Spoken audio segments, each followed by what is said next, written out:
මට තියෙන කාර් එක ගන්නවට කාර් එකක් ගන්න නෙමෙයි මේ දේවල් කියන්නේ. ඔයාට ඊට එහා ගමනක් යන්නේ. ගේම් එක වින් කරන්න බලලා සෙල්ලම් කරනවා. ඔයා වෙනුවෙන් අවුරුදු 17ක් 18ක් 19ක් වෙනුවෙන් කැපකිරීම කරපු අම්මා තාත්තා වෙනුවෙන් ඔයාටත් වාක්‍යය වදින මිනිස්සු සතුටක් කරන් දෙන්න.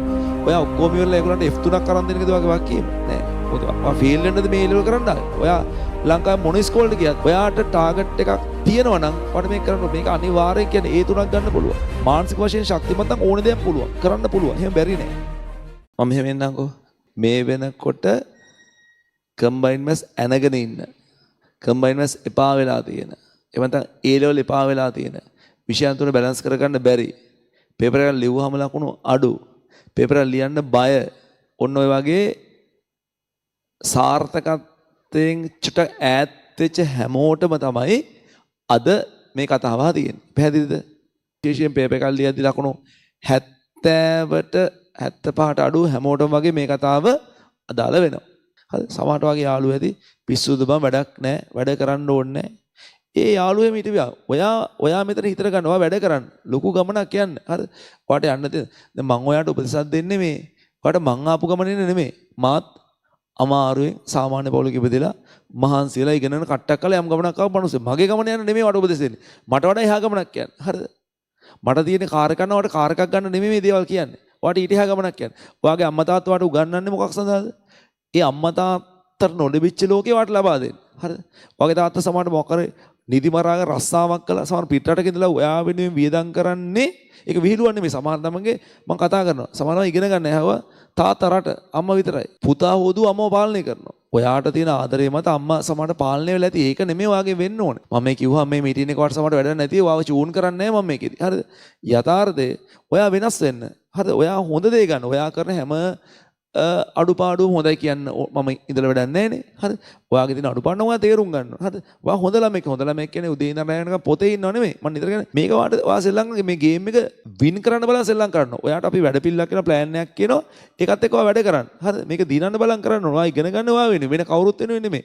ඔයා හොඳට ඉගෙන මම නිතරම ඔක පන්තියේ කියනවා. ඔයා ඉගෙනගෙන හරිද? ඔයා ඉගෙනගෙන හොඳ දැන්ටත් ඔයා ගෙදරට ලොකු මහත්තයෙක් තමයි. හරිද?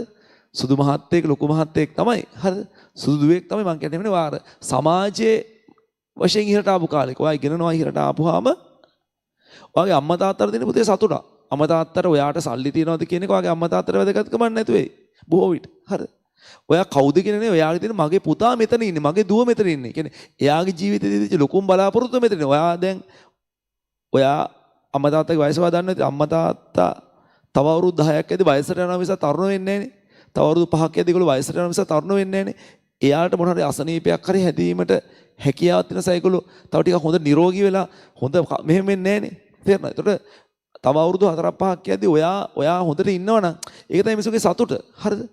ඔයා ඒක තේරුම් ගන්න. ඔයාට වක්කීමක් තියෙනවා මම දකින විදියට. හරිද? මම දකින දේ ඔයාට වක්කීමක් ඔයා ඉගෙන ගන්න මන් දිකට ඔයා වෙනුවෙන්. හැබැයි අම්මා තාත්තා ඔයා වෙනුවෙන් අවුරුදු 17ක් 18ක් 19ක් වෙනුවෙන් කැපකිරීම කරපු අම්මා තාත්තා වෙනුවෙන් ඔයාටත් වක්කීමක් තියෙන මිනිස්සු සතුටක් කරන් දෙන්න.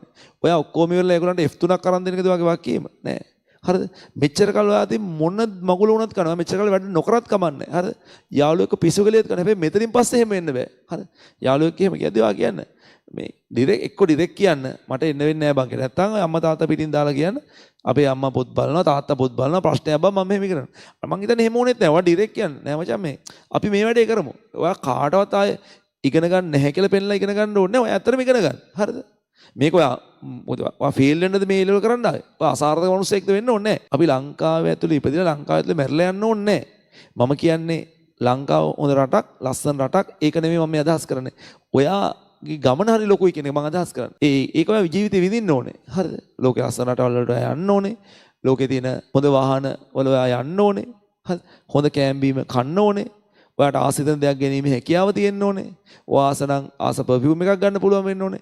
ආස චොකලට් එකක් ගන්න පුළුවන් වෙන්න ඕනේ. ඔයාගේ අම්මා තාත්තා වයසට ගිහිල්ලා අසනීප වුණාම හදිස්සියේදී ඔයාගේ අම්මා තාත්තා ලංකාවේ හොඳ පෞද්ගලික රෝහලකට ගිහිල්ලා බේත් කරන්නවට පුළුවන් හැකියාව තියෙන්න ඕනේ. හරිද? එහෙම වෙන්න පුළුවන් උතන. එහෙම නෙවෙයි හදිස්සියේ මොකක් ලොකු ඔපරේෂන් එකක් වෙනවා. ඔයාගේ අම්මා තාත්තා ලංකාවේ ඔපරේට් කරන්න බෑ කියලා කියනවා.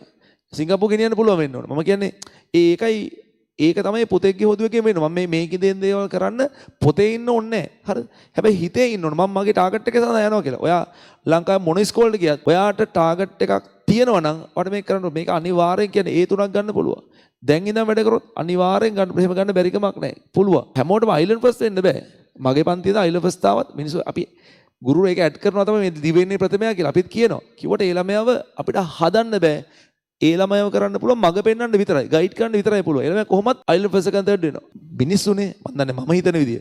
මාත් මිනිස්සෙක් වගේ මම පර්ෆෙක්ට් නෑ. මගේ අඩුපාඩු තියෙනවා. ඔය ඉන්න ඔයාගේ ඔය ඉන්න වාගේ මේ බලන් ඉන්න ඕගොල්ලන්ගේ ඔයගොල්ලෝ අම්මලා තාත්තා අපි හැමෝගෙම අඩුපාඩු. හැබැයි අපි සාමාන්‍යයෙන් පිළිවෙලකට වැඩ කරන මිනිස්සෙක් නම් අපි මේ ප්ලෑන් එකේ ගියොත් මේ ප්ලෑන් එකේ 80%ක් හරි කරනවා. මේක පර්ෆෙක්ට් වෙන්න ඕනේ නෑ. හරි.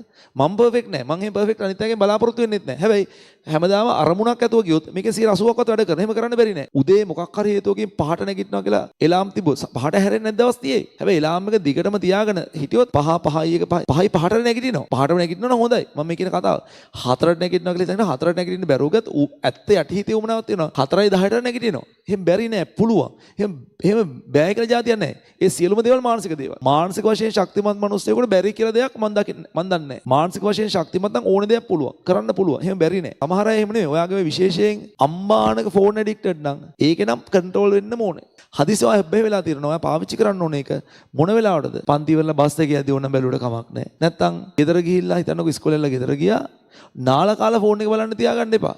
හරි ගොන් වැඩක්. අපර ගියා අවස හිතන්නකෝ ගෙදර 2:00ට ගියා කියලා. පොස්ට් එකක් දාගන්න කලින් පොඩි විනාඩි 5ක් බැලුවා. මට ඕන නම් බැලුවා විනාඩි 5ක් දැන්. උපරේ මැක්සිමම් පැය කාලයක් බැලුවා එච්චර. තිබ්බා ගියා. නාලා කාලේ ඇවිල්ලා පොතක වැඩක් කරගත්තා. නාලා කාලේ ඇවිල්ලා බුදියා ගන්න. බුදියා නිින්දෙන් නැගිටලා ෆෝන් බලන්නේ නැහැ. නිින්දෙන් නැගිටලා ෆෝන් බලන්නේ නැහැ. නිින්දෙන් නැගිටලා එක දිගට පොතක වැඩ කරනවා. එක දිගට පැය දෙකමාරක් වැඩ කරනවා. අපි හිතුවා ඔයා පොඩි නිින්දක් දාලා නැගිටිනවා. හවස 6ට. 6 ඉඳන් 8:00මාරක වැඩ කරනවා. කන්න කලින් මිනිත්තු 20ක් විතර ඔන්න ෆෝන් එක බලනවා. ඊට කන්න යනවා. කාලේ ඇවිල්ලා ආයෙ බලන්නේ. ඒ වැඩක් ඉවර වෙන රිලැක්ස් වෙලාවට බලන්න එපා. ඒක වෙන අපරාධයක්.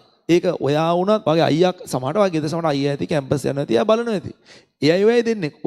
ඔයා මේ වෙලාවේ පොඩි වගකීම් සහගතව ඉන්න ඕන වෙලාව. ඔයාගේ අම්මා තාත්තා සමහරට වැඩට ගිහිල්ලා වෙලා එයා බලනවා ඇති. ඒක එයා හරි. ඔයා තාම මෙහෙම නැහනේ. ඔයා තාම මේක කරන්න. ඔයාගේ මේ වෙලාවේ වගේ ඔයා මේක පොඩි වෙලාවට කන්ට්‍රෝල් කරලා කරන්න. ඒතර ඔයාට වෙනස් වෙන්න පුළුවන්. බැරි නෑ. අපි මහන්සි වෙනව නම් දෙයක් කරනවා නම් අපිට සාර්ථක වෙන ඔය තියෙන බුද්ධිය ඇති. ඔයාට ඔය තියෙන බුද්ධිය මම දිගට කියනවා. ඔයාට ඔය තියෙන බුද්ධියද ඉංජිනේරින් යන්න පුළුවන්. ඒක හරි සාමාන්‍යයි මම දකින්නේ. ඒක මහා දෙයක් නෑ. ඒකක් ගන්න පුළුවන්. ඒක සාමාන්‍යයි. ඒකට තියෙන උමනාව. ඇත්ත උමනාවක් තියෙනවා. මම වැඩ කරනවා. මම ඉගෙන ගන්නවා. ඔය හැමදාම ඩ්‍රීම් එක දකින්න පුළුවන් වෙලාවට මම කවදාද මෙතනට යනවා. ඔයගොල්ලෝ දකින්නේ ගොඩක් වාහන ගැන එහෙම දන්නවනේ පිරිලම එහෙම. හොයනවනේ. අපිට වඩා දන්නවනේ. හරි. ඒතර අපි දන්නවට අපේ වාහන ගැනත් එයාලා දන්නවා. මට වඩා දන්නවා ඒගොල්ලෝ දන්නවා. ඇත්තනේ. ඒගොල්ලෝ ආස නිසා. ඒ වගේ මේකේ ඩ්‍රීම් එකක් මවා ගන්න. මම කවදාද මෙන්න මෙතනට යනවා. ඔයා කොන්ෆිඩන්ස් ඉන්න වැඩ කරන්න හැබැයි. හරිද? අනික ගෙදරදී මම තා චූටි දෙයක් කියන සමහර දරුවන්ගේ මම දකින දෙයක්. මම කිව්වම මේක අකමැති වෙන්න පුළුවන් ඔයා. අම්මා තාත්තට නොරිස්සන ආකාරයට ඇග්‍රෙසිව් කියලා කියන්නේ එහෙම කතා කරන්න පුරුදු වෙන්න එපා. මොකක් හරි හේතුවකින් ඔයගොල්ලෝ එහෙම ජීවිතේ පුරුදු වෙලා තියෙනවා. එහෙම කතා කරන්න එපා. කියන්නේ සමහරට ඔයා ඇත්තටම ඔයා හොඳට වැඩ කරනවා. අම්මා වෙලාවට චෝදනා කරනවා ඇති. ඒක ඔයා හිත රිදෙනවා ඇති. පොඩ්ඩක් ඉවසන්න පුරුදු වෙන්නකෝ. ඒ තැනකදී පොඩ්ඩක් අඩිය පස්සට ගන්න. බැරිම තැනකදී ඔයා එතන නැගිටලා හරියන්න ගිහිල්ලා පස්සේ නිදහස් වෙලාට අම්මට කියන්න අම්මේ ඔයා එහෙම කියප එක වැරදි. මට දුක හිතුණා. මට ඔය කියප එක වැරදි. එහෙම කියන්න එපා. මම ඇත්තටම වැඩ කරා. ඔයා වැරදි තැනක තමයි හිටියේ. සමහරට එහෙම වෙනවා. මිනිසුනේ හරි දැන් සමාජයෙන් දකින්න දෙයක් ඉදිරිය කිව්වේ මේ කියන්න හිටපු දෙයක් නෙමෙයි හැම වෙලාවෙම අම්මා තාත්තත් එක්ක මනසින් හැප්පෙන්න එපා දරුවෝ. ඔයාට ජීවිතේ ඔයාට දැනෙන්නේ නැති වුණාට සමහර විට ඔයාට වැඩියෙන් ආදර කරන්නේ දෙන්න. ඒක තමයි ඇත්ත කතාව. මොන ගෙදරක මොන තත්ත්වෙ හිටියත් ඒක තමයි ඇත්ත කතාව. ඒ නිසා ඔයා තේරුම් ගන්න. ඒ නිසා අපි වෙනුවෙන් ඇත්තටම ආදරය කරන මිනිස්සුන්ට අපි සැර වෙන්න ඕනද? රණ්ඩු වෙන්න ඕනද? නෑ. ඔයා සාමාන්‍ය ළමයෙක්ගේ සමාහට ඒගොල්ලෝ කියන සමහර දේවල් වලට අර අපි කියන්නේ දිරවන්න නැතුව ඇති, සෙට් වෙන්න නැතුව ඇති. පොඩි අඩිය පස්සට ගන්නකො ඒ අම්මානේ, ඒ තාත්තානේ. ඒවත් හදාගන්න. ඒකට ඔයා ගෙදර ඉන්නේ සතුටෙන්. ගෙදර ඉන්නේ සතුටෙන් පරිසරයක් හදාගන්න. සමහර ළමයෙකුගේ ඇත්තටම තාත්තා නැහැ. ඒ ළමයා නැති එකට කොච්චර දුක් වෙනවද? සමහර අම්මා නැහැ ළමයෙකුට. එයා කොච්චර දුක් වෙනවද? සමහර අසනීපයි. අම්මා තාත්තා දෙන්නම ඉඳලා සමහර ළමයි ඒගොල්ලොත් එක්ක හැප්පෙනවනේ. ඒක වැරදි. ඒක වැරදි. මම මේ කියනවා අකමැති වුණත් ඒ ඔයා කරන දේ වැරදි. ඔයා වෙනස් වෙන්න ඕනේ හැම තැනකදී. හරි. හොඳ ළමෙක් වෙන්න. හොඳ ළමෙක් වෙනවා කියන්නේ පොතේ ඉන්නනේ හැම දෙයකින්ම අර ක්වොලිටි හදාගන්න. ඒක පන්ති ආවනම් ස්පොට් ටෙස්ට් දෙදුනම් කරන්න පුළුවන් වෙන්න පුළුවන් බැරි වෙන්න පුළුවන්. එකක් වෙලා ඇද්දි ඔයා යාළුවෙක් කතා කරා. මං ගුරුවරයෙක් විදිහට මොනවද කියන එපා කතා කරන්න. කමන්නේ. කතා කරාට ඔයාගේ ඉගෙන ගන්න දෙයක් තියෙනවනේ කතා. ඔයා කතා කරනවා. හැබැයි මං කිව්වම කන්ට්‍රෝල් වෙනවා. ආයෙ බෑ භාගයේද මං කිව්වම කමන්නේ. ඔයා ළමෙක්නේ. හැබැයි ඔයා අර ගෙදරදී දෙමව්පියන්ට අර එහෙම කතා කරන ඒවා වුණත් හදාගන්න ළමයි. මම ඔය ඒලෙවල් ඉවරච්ච කාලේ කොට කියන්නම් කරන්න ඕන දේවල් මොනවද? අපිට හදාගන්න ඩෙවලොප් කරගන්න තව ගොඩාක් දේවල් තියෙනවා. ඒවෙන් තමයි ඔයාව ඉස්සරහට ඔය ගමන තියෙන්නේ. හරි. ඔයා ඔය ඇකඩමිකලි ඒ තුනෙන් විතරනේ ඒ තුනට අමතරව අපිට හදාගන්න තව ගොඩාක් જાත් තියෙනවා.